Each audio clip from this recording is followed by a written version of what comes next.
May mga kwento na dapat hindi na ikinukwento. Mga lihim na kapag narinig mo, may kasunod. Kung mahina ang loob mo, umalis ka na ngayon. Pero kung gusto mong matakot hanggang dulo, maligayang pagdating sa bangungot. Gubat ng mga aswang. Gabi na nang maglakad sa gilid ng bayan sina Miguel, Paulo, Ana, Bea at Lorna.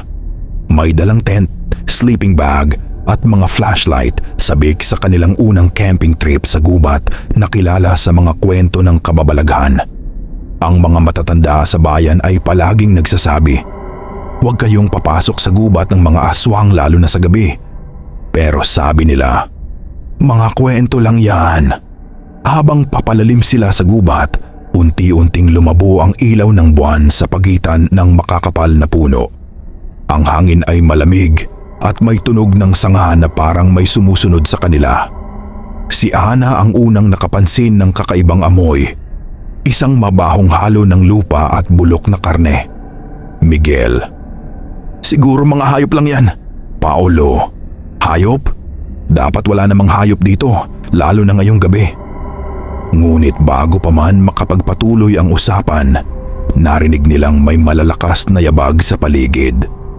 Ang tunog ay hindi tipikal na hakbang ng tao. Dahan-dahan silang naglakad, ngunit biglang may humarang sa kanilang daan. Isang nilalang na mababa, halos anino sa dilim, may mahahabang kuko at puting mata. Bago sila makareact, may humarang na isa pang nilalang at isa pa at isa pa. Napalibutan sila. Ang mga kaibigan ay hindi makagalaw. Ang nilalang na pinuno na may mas malalaking pakpak at mas mahabang kuko ang nagsalita sa isang tunog na parang huni ng uwak at halakhak. Aswang pinuno, "Pasensya na, bata, pero tayo'y magpapasaya ngayong gabi." Hindi nila maintindihan sa simula, pero bago nila namalayan, binihag sila. Ginamit ng mga aswang ang kanilang mahiwagang kapangyarihan. Pinaalipin ang ilan sa kanila at ang ilan naman ay tinikman ang dugo nila para gawing katulad ng kanila. Ang paghihiwalay at pagbihag sa loob ng maliit na kuweba. Isinama ang magkakaibigan. Si Miguel at Paulo ay pinaghihiwalay sa iba at pinaliguan ng malamig na tubig na may halong damo na nagpapahina sa katawan. Si Ana, Bea at Lorna ay dinala sa mas madilim na silid kung saan naramdaman nila ang matinding gutom at pananakot. Habang gabi ay lumalalim, unti-unti nilang naramdaman ang pagbabago sa kanilang mga kaibigan. Ang isang aswang ay lumapit kay Ana at sinubukang hubugin siya sa kanilang anyo. Ang bawat patak ng dugo na naipapahid sa balat nila ay parang sumisipsip ng kanilang kaluluwa. Si Bea, sa kabilang banda, ay pilit na lumalaban, ngunit unti-unti siyang napapalitan ng mga ugat at balahibo ng aswang. Ana, "Bea, huwag kang pumayag." Bea, malabong tinig, Hindi ko na kayang labanan." Si Lorna ay nakakita ng pagkakataon. Isang maliit na bintana sa kuweba. Ngunit bago sila makalabas, kailangan nilang dahan-dahang magplano para hindi mapansin ng mga aswang. Ang pagtakas. Habang gabing-gabi, napansin ni Miguel na ang ilang aswang ay natutulog o nagpapahinga. Siya at si Paulo ay nagpalusot sa pamamagitan ng pagtahak sa mas madidilim na bahagi ng kuweba. Gumamit sila ng sanga at putik para itago ang kanilang amoy at bakas. Si Lorna at Ana, sa kabilang banda, ay nakahanap ng isang lumang daanan na tila ginagamit ng mga aswang noon para sa mga ritual. Dahan-dahan silang sumilip at nakita nila ang kanilang mga kaibigan na unti-unting nagiging aswang. Ang pagbabago kay Bea ay kumpleto na. Puti na ang mga mata at matulis na ngipin. Lorna, "Ana, kailangan nating tumakbo ngayon. Baka hindi na tayo makalabas bukas." Ana, nanginginig. Pero Bea, ngunit alam nila na kung hihintayin nila ang kaibigan nilang naging aswang, baka sila rin ang susunod. Sa tulong ng matagal nilang pagmamasid, nakalusot sina Ana at Lorna sa pamamagitan ng pagyuko at pagtahak sa likod ng mga punong kahoy. Tumakbo sila sa tulong ng liwanag ng buwan habang naririnig ang malakas na halakhak ng mga aswang sa likod nila. Pagkakaiba ng tadhana, pagkatapos ng ilang oras ng pagtakas, nakarating sila sa gilid ng gubat. Sila lang ang nakalabas. Ang ibang kaibigan, Miguel, Paulo at Bea, ay nawala sa dilim at ngayon ay bahagi na ng mga aswang. Lumipas ang mga araw, ngunit hindi nila makalimutan ang gabi na iyon. Tuwing gabi, naririnig nila ang mga huni at halakhak ng mga aswang na parang nagbabantay sa bawat galaw nila.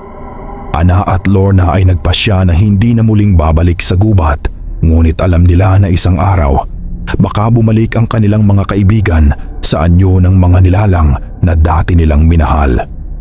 Gubat ng mga aswang. Part 2, Pagbabago at Banta.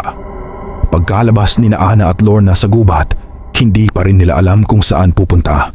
Ang paligid ay malamig at ang hangin ay parang may humahaplos sa kanilang balat, mabagal at tila may sariling buhay. Ana, Lorna, nakatakas na tayo, di ba?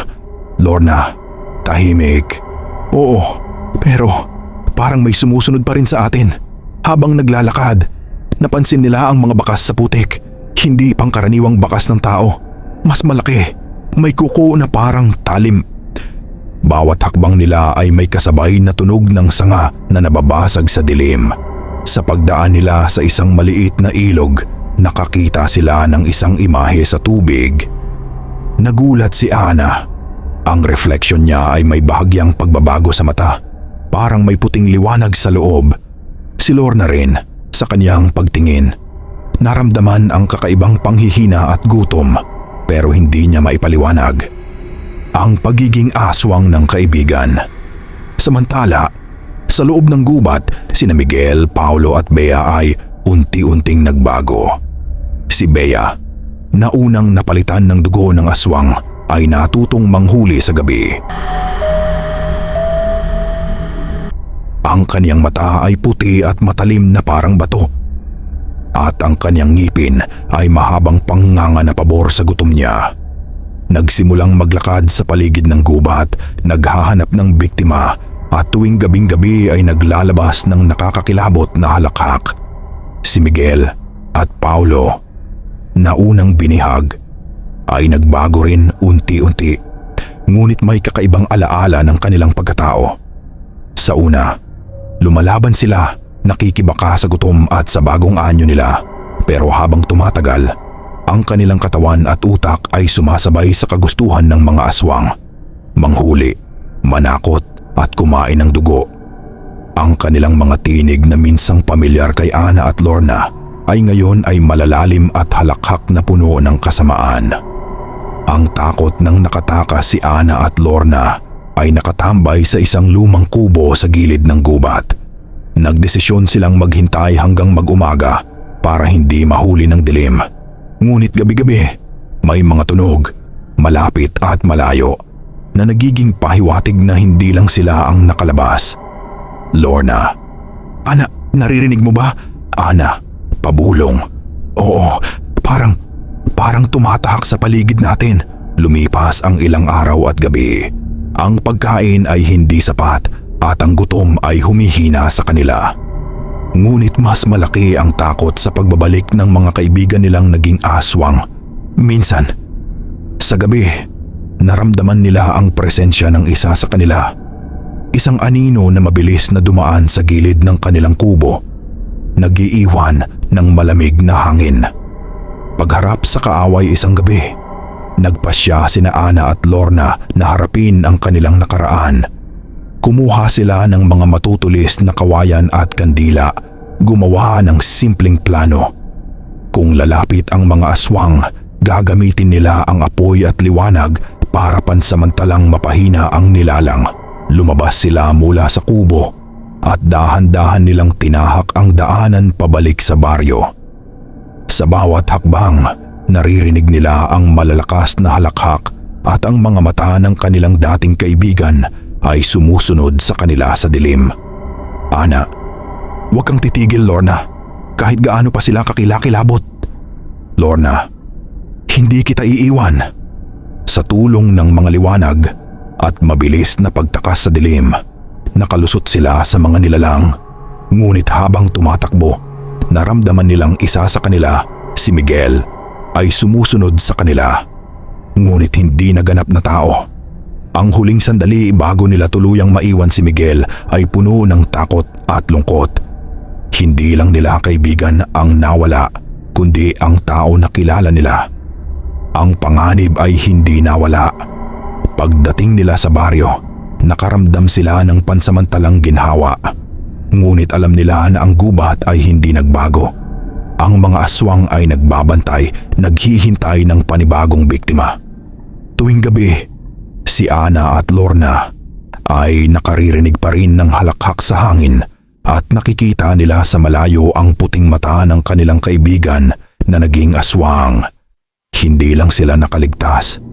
Natutunan nilang mabuhay sa takot at guni-guni. Habang ang iba't nato na mahaba ay nawala sa dilim, nagiging nilalang na hindi na makakabalik. Gubat ang mga aswang Part 3. Lumipas ang ilang linggo mula nang makalabas sina Ana at Lorna sa gubat. Nakatira sila sa gilid ng baryo. Ngunit gabi-gabi, hindi nila maalis sa isip ang tanong, pumunta ba talaga kami sa gubat o may kasama pang bumalik sa amin? Lorna. Ana, may naririnig ka ba sa gabi? Ana, pabulong, nanginginig.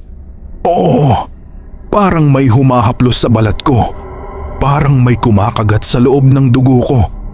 Habang lumilipas ang mga gabi, napansin nila ang kakaibang pagbabago sa kanilang sarili. Hindi halata sa mata, ngunit ang kanilang mga reflexes ay mas mabilis, ang kanilang pandinig ay mas matalas at tuwing gabi, may kakaibang gutom na kumakawala sa loob nila. Hindi katulad ng normal na gutom ng tao. Ang pagbabalik ng mga kaibigan. Isang gabi, habang nag-iingat sa gilid ng baryo, naramdaman nila ang presensya ng isang anino sa likod ng bahay.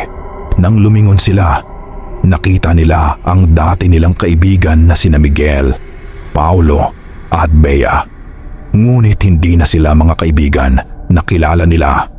Ang kanilang mata ay puti at malamlam, ngipin ay matulis at balat ay malamig na parang bato. Ana, hindi pwede. Lorna, wag kayong lumapit. Ngunit ang mga nilalang ay hindi huminto. Halos sabay-sabay silang pumasok sa bakuran at ang halakhak nila ay tumago sa isip ni Ana at Lorna. Sa unang pagkakataon, naisip ni Ana na baka hindi lang gutom ang nararamdaman niya, baka may pagbabago rin sa kanya. Ang unang pagsubok sa loob, habang sinusubukan nilang takasan ang mga aswang, napansin ni Lorna na sa bawat patak ng dugo mula sa sugat sa paa niya, may kakaibang init at lakas na bumabalik sa katawan niya. Si Ana naman, sa tuwing naririnig ang halakhak ng mga kaibigan nila, ay nakaramdam ng isang kakaibang kasabikan, hindi pangkaraniwan. Parang may tumatawag sa kanya mula sa dilim. Ana, Lorna, pakiramdam ko parang gusto kong lumapit sa kanila. Lorna, nagulat at nanginginig. Hindi, Ana, huwag, hindi mo kailangan sila. Ngunit ang gutom at takot ay nagsimulang labanan ang kanilang kalooban. Dito nagsimulang mabuo ang isa sa pinakamalakas na bahagi ng kwento, ang psychological horror.